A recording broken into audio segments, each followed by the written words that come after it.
We hope you enjoy The Magicians, The King Sings by Rachel Lawson. Welcome to our show, said stage magician Blake Alexander. Are you ready to be entertained?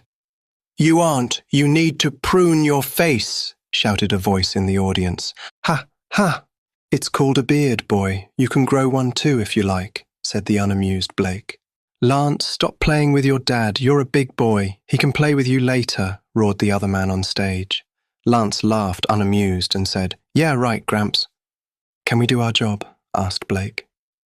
Ignore him. He's just a shark, Blake, said Fred Alexander to the man he was working with his supposed grandson in this his new magic act.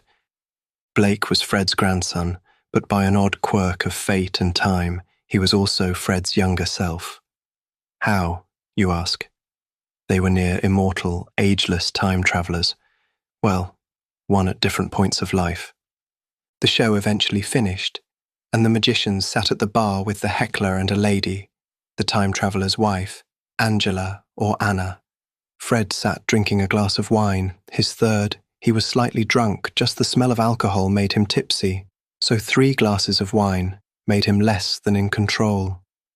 So the usually restrained, slightly grumpy Fred lost his inhibitions and was convinced to wander onto the karaoke stage in the bar, as Lance, his son, set a song for him to sing.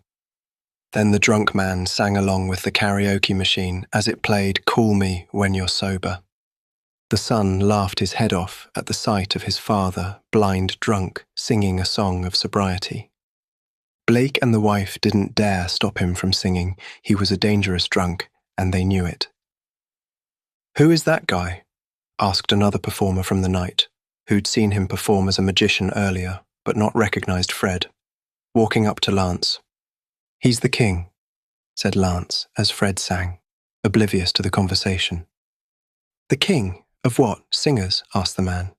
Lance laughed again. What's funny, boy? Asked Blake, the younger time traveller. He thinks he's the king of singers, laughed Lance. Why? What have you been telling him, my boy? Said Blake. He's not the king of singers. That is ridiculous. He's the king of the earth. King of the earth, the man said. I like the sound of king of singers better. It is more believable. There is no such thing as king of the earth. Would you believe he's the emperor of the universe? Asked Lance, chuckling. Blake glared at Lance. He's what? Said the man looking at Fred, who sang his heart out. The man's eyes widened. I must meet him when he's finished singing, the man said. He's picky who he talks to, said Blake.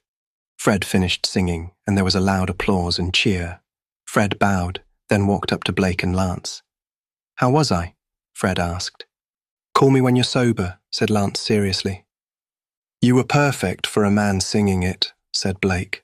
Unsurprised nervously, he knew he was a good singer without Fred showing it. You jealous, mate? Asked the drunk Fred. Why should I be jealous of you, Fred? Said Blake. Seriously, he was him. You were great, Fred, said the man. Thank you. Who are you? Do you want an autograph? Asked Fred. Lance watched as Fred gave the man his autograph. The man wondered who he was impressed. Sorry. He's a drunk stage magician, said Blake. Oh? The man said sadly. Shame I thought he was a singer. No, he's Frederick the Great. He's a master stage illusionist, said Blake, ashamed and embarrassed. Oh, is he the magician from before? Asked the man, amazed. Yes, said Blake, grimacing, watching the noticeably drunk man who wandered off and was trying to hug their wife. But she didn't want to be near him drunk and in public. Excuse me, I have to go save my wife, said Blake, and he walked off to save the honour of himself and Anna. He's like a rock star, that guy, the man said to Lance. Lance chuckled. Not usually. He's rather boring usually. He's a pen pusher and diplomat, said Lance. If he can sing like that drunk, I want to see him sing sober, said the fan. He's good sober too, but he's obsessed with Coldplay, said Lance. Who are you? Kane Jameson, said the fan, waiting for the penny to drop. The headliner of this show opening, said Lance skeptically. The same if he's any good. I'd like to have him sing at my Melbourne concert as a surprise guest, said Jameson, who was a big singing star. I will get him to perform even if I have to enchant him, said the enchanter Lance seriously. Cain thought Lance was drunk too, but he was not. Days later, a shame-faced Emperor Fred visited Cain's hotel to audition for him with Lance.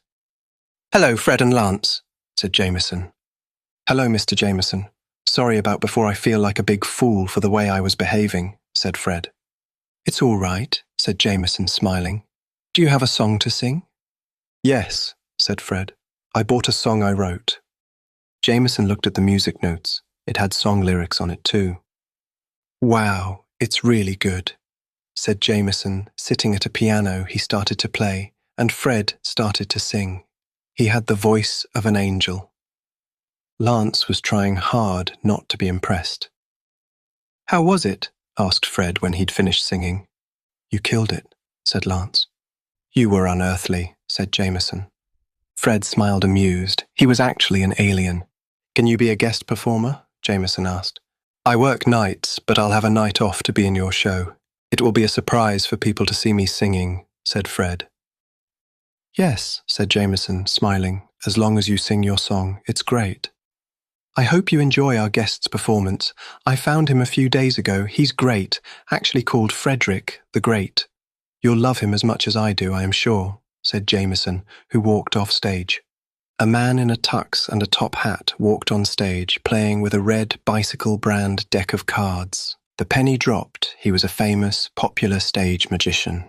The crowd loved him. There was a loud applause and cheer. They thought they were in for a magic trick, but they were wrong.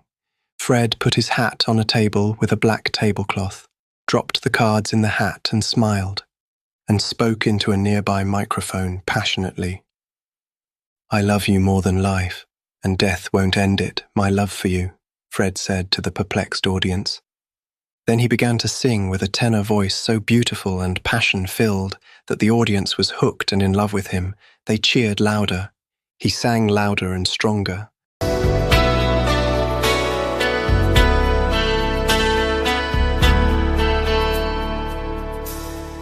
You gotta take me as I am. I can't give you more than this. I'm just a poor man, nothing more can I give you.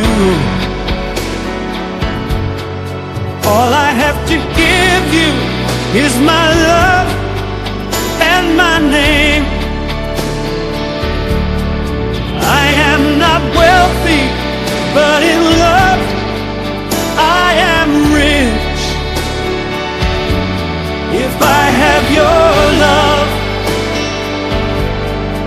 I am the richest man in the world with your love. I can soar above the world with the hope you give me, with your love and faith. I can do anything, I could do anything you ask of me. If you call me, I would fly to your side. You make me feel like I'm a Superman.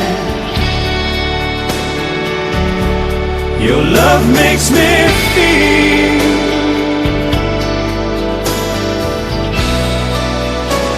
I can do anything.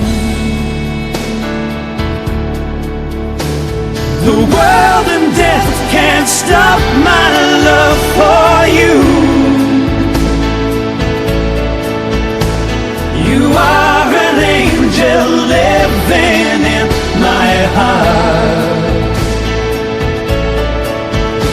I pray to you that we will never part.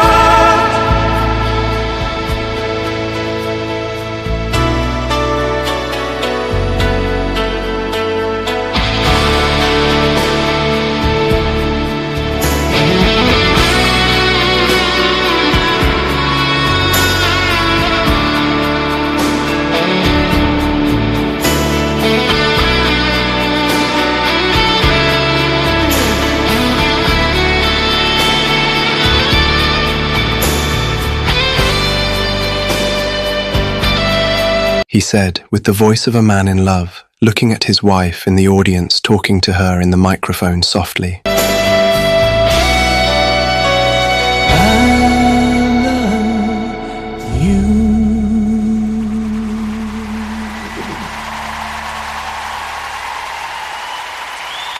He'd actually been singing and talking to her all along.